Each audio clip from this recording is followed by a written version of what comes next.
ప్రసిద్ధ పుణ్యక్షేత్రమైన యాదాద్రి శ్రీ లక్ష్మీ నరసింహస్వామి వారి సన్నిధిలో వరుస సెలవులు రావడంతో యాదగిరిగుట్ట ఆలయ సన్నిధిలో భక్తుల రద్దీ పెరిగింది. వేకువజామున ఉదయాన్నే స్వామివారి దర్శనానికి రాష్ట్రంలోని వివిధ ప్రాంతాల నుంచి భక్తులు అధిక సంఖ్యలో తరలివచ్చారు.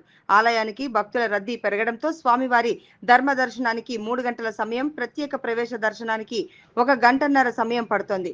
క్షేత్ర పరిసరాల్లో భక్తుల సందడి కనిపిస్తుంది. దర్శన క్యూలైన్లు, ఆలయ మాడవీధులు, కళ్యాణకట్ట, పుష్కరిణి, కొండపై బస్టాండ్, వ్రత మండపం, ఘాట్ రోడ్డు వెంట భక్తులతో కిటకిటలాడుతున్నాయి. ఆలయంలో స్వామివారి నిత్య కళ్యాణం పర్వంలో సువర్ణ పుష్పార్చన, వేద ఆశీర్వచనం భక్తులు పాల్గొని మొక్కులు చెల్లించుకున్నారు.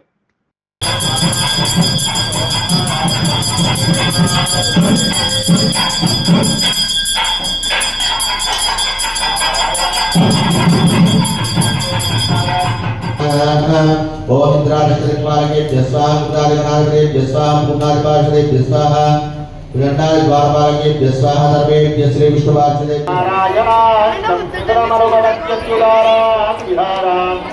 आरोग्यं भूतिमायुः